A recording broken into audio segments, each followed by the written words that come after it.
사람의 본능을 너무나도 잘 아셨습니다. 일단 이 5천 명의 사람들이 만약에 배가 고파서 우르르 다른 마을로 들어가게 된다면 어떤 일이 벌어질까요? 당시 주둔해 있던 로마 군병들이 반란군으로 알아서 그들을 죽이거나 체포할 것이 분명하겠죠. 또 막상 그런 일이 없더라도 이 배고픈 5천 명 이상의 사람들이 줄을 서서 질서를 지키면서 먹을 것을 살까요? 아니겠죠. 이미 시간은 어땠습니까? 밤이 다 된 상태였기 때문에 구매할 수도 없는 것이죠. 남은 것은 방법이 하나밖에 없습니다. 어떤 것입니까? 훔치는 것, 남의 것을 빼앗는 방법밖에는 없는 것입니다. 제자들은 책임을 질 수가 없다고 생각을 하니까 이 사람들이 알아서 가게 합시다라고 예수님한테 말을 하는 것이죠. 그러나 예수님은 이 모든 현실을 다 아셨지만 한 가지 제자들에게 기대하셨던 바가 있었습니다. 그래서 37절의 마지막처럼 이야기하시죠. 너희가 가서 먹을 것을 주어라. 제자들이 이 예수님의 말을 들었을 때에 과연 어떤 반응이었을까요? 한번 우리가 제자들이라고 한번 생각을 해보겠습니다. 자, 제자들은 난생 처음으로 사람들에게 겨우겨우 주목받기 시작했죠. 그러니까 세상의 원칙으로 따져보자면은 겨우 인정받기 시작했는데 사람들을 실망시키면 되겠습니까? 안 되겠습니까? 사람들을 실망시키면 안 되는 거죠. 이 배고픈 사람들이 우리의 책임으로 굶주리거나 만약에 사고가 일어나게 된다면은 제자들의 평판이 딱딱딱 떨어지게 되는 것이죠. 자, 실제로 제자들은 어떤 사람들이었습니까? 예수님 공생의 마지막에 갈 때까지 예수님 옆에 누가 앉느냐 하는 문제로 싸웠던 사람들이었죠. 그 사실을 미루어 보았을 때는 이 사람들은 명망과 평판에 신경을 굉장히 잔뜩 썼으리라 생각합니다. 그래서 37절 후반부에 날카롭게 예수님한테 질문하죠. 아니 그러면은 우리가 200데나리온이나 들여서 빵을 사 먹이라는 말씀입니까? 제자들은 이미 다 계산이 섰습니다. 5천 명의 허기를 면하기 위해서 오늘날 환산한 돈으로 대략 4천만 원을 써야 한다는 것이 제자들에게는 굉장히 두려운 일이었을 것이죠. 그래서 제자들은 예수님에게 신경질적으로 물었던 것입니다. 그러나 예수님께서는 이 제자들이 현실보다는 하나님의 동행으로 인한 놀라운 기적이 일어날 것을 믿기를 원하셨습니다. 예수님께서는 어떻게 말씀하셨습니까? 너희가 그들에게 먹을 것을 주라 하셨죠. 그런데 이 말씀을 잘못 이해하면은 너희가 알아서 하세요 하는 말로 들리죠. 그렇지만 결코 그렇지 않습니다. 지금 제자들은 어떤 권능을 받은 상태죠? 예수님과 똑같은 권능을 받은 상태입니다. 즉 예수님은 그 놀라운 일들이 너희에게도 일어날 것이다 라는 사실을 인정해 주시면서 구주와 함께하는 믿음의 능력이 핵심이다 라는 사실을 넌지시 알려주시는 것이죠. 그래서 아마 제자들은 처음에 파송받았던 것처럼 믿기만 했더라면 놀라운 일을 일으켰을 것입니다. 하지만 그들의 믿음 없음으로 인해서 다시 현실로 되돌아와 버리는 것이죠. 자, 병을 고치고 귀신을 내어 쫓는 일과 5천 명을 먹이는 일 중에서 어떤 것이 더 어렵다고 생각하십니까? 사실 둘 다 우열을 가릴 수가 없죠. 둘 다 하나님의 능력을 받고 믿음으로 순종해서 일을 하게 되면 쉬운 일입니다. 그러나 믿음이 없다면 둘 다 불가능에 해당하는 일이죠. 즉 제자들은 병을 고치고 귀신을 내어 쫓는 일보다 돈을 쓰는 일이 더 두려웠던 것이고 현실이 무서워서 도망하게 되는 것입니다. 사탄의 권세를 땅에 떨어뜨리고 병을 고쳤던 사람들이 돈을 생각하기 시작하는 것이죠. 그런데 예수님은 그들을 포기하지 않으시고 38절에서 다시 한번 너희가 라는 표현을 사용하십니다. 너희가 그러면 가서 가진 빵이 얼마나 있는지 알아보고 오너라. 이 말씀을 통해서 예수님은 상황을 반전시킬 수 있는 요소가 돈에 있는 것이 아니라 너희 속에 있다. 이미 너희의 안에 있다라고 가르쳐 주시죠. 그런데 제자들이 가져왔던 음식의 모양새가 어떻습니까, 여러분? 참으로 열악하죠. 하필 가지고 온 것은 다른 공관 복음서에 따르자면은 어린아이의 도시락이었다고 합니다. 빵 5개와 물고기 2마리만 겨우 있을 뿐이었죠. 성인 남성 1명의 배도 제대로 채울 수가 없는 양입니다.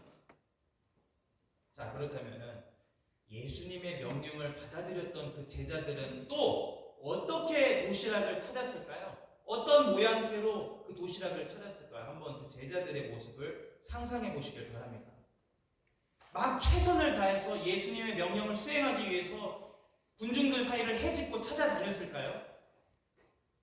저는 아니라고 생각합니다. 제자들은 막 불평불만하고 중얼중얼 거리면서 사람 사이를 대강대강 이렇게 찾아다녔을 것입니다. 생각을 해보십시오. 당시에 5,000명 중에서 어린아이만 도시락을 가져왔을까요? 적지 않은 수가 자기 요깃거리를 직접 들고 다니는 시대였습니다. 따라서 어린아이의 도시락을 가져왔다라는 이야기는 지금 제자들이 예수님께 상황이 너무 좋지 않습니다라고 일부러 강조한 것이죠.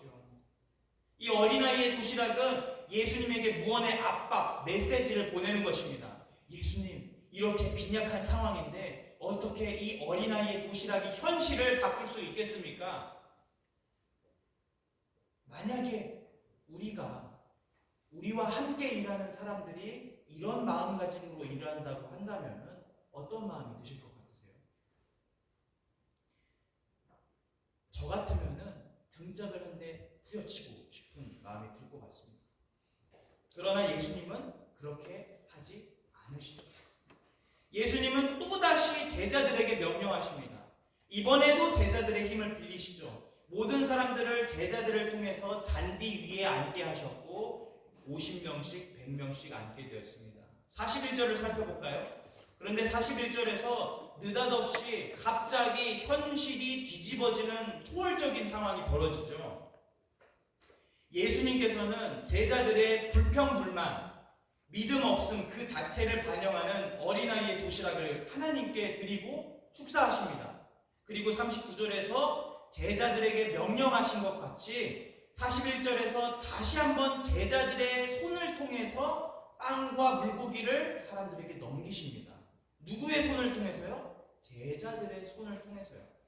이게 우리에게 참으로 중요한 장면이죠. 제자들은 계속해서 예수님에게 어떻게 행동을 합니까? 예수님, 우리는 못하겠습니다. 주님, 어떻게 할까요? 하고 질문하고 있지만 도리어 예수님께서는 이 놀라운 권위의 일들을 끝까지 누구의 손을 통해서 일을 하시는 것이죠? 제자들을 통해서 이루려고 하시는 것이죠. 불평불만쟁이였고 의심쟁이였던 그 제자들의 손을 통해서 일하시려고 하셨던 것입니다. 결국 제자들의 인생 속에서 말도 안 되는 일이 다시 한번 일어났죠. 별반 기대하지도 않고 굉장히 하찮게 여겼던 도시락은 자그마치 남자만 5,000명 이상을 배부르게 먹였다고 하죠. 심지어 42절에 보면은 그들의 모든 배를 풍족히 채웠다고 나와 있고 남은 떡과 물고기는 12광줄이나 남게 되었습니다. 여러분, 오늘 본문 속에서 예수님께서는 누구에게 계속해서 기회를 주십니까? 제자들에게 기회를 주시죠. 제자들은 30절에서 처음에 자신의 능력으로 한 줄 알고 예수님께 자기네들이 행한 것을 신나는 마음으로 보고했었죠. 그러나 예수님은 가장 근본적인 사실부터 제자들에게 알려주십니다. 너희들이 베풀었던 그 기적의 근원은 사실 누구에게서 온 겁니까? 하나님에게서 온 거야. 즉, 이 일을 하시는 분은 하나님이시기 때문에 제약과 제한이 없으시다라는 것이죠. 이 놀랍고도 현실을 뛰어넘는 초월의 일들은 불평쟁이였고 의심쟁이였던 제자들의 손을 통해서 일어나게 되었습니다. 자, 우리가 예수님이라고 한번 생각해 보십시다. 아마 등장해야 할 때를 열심히 고르고 있지 않았을까요? 어떤 때에 등장을 해야지 제일 멋있게 나올까?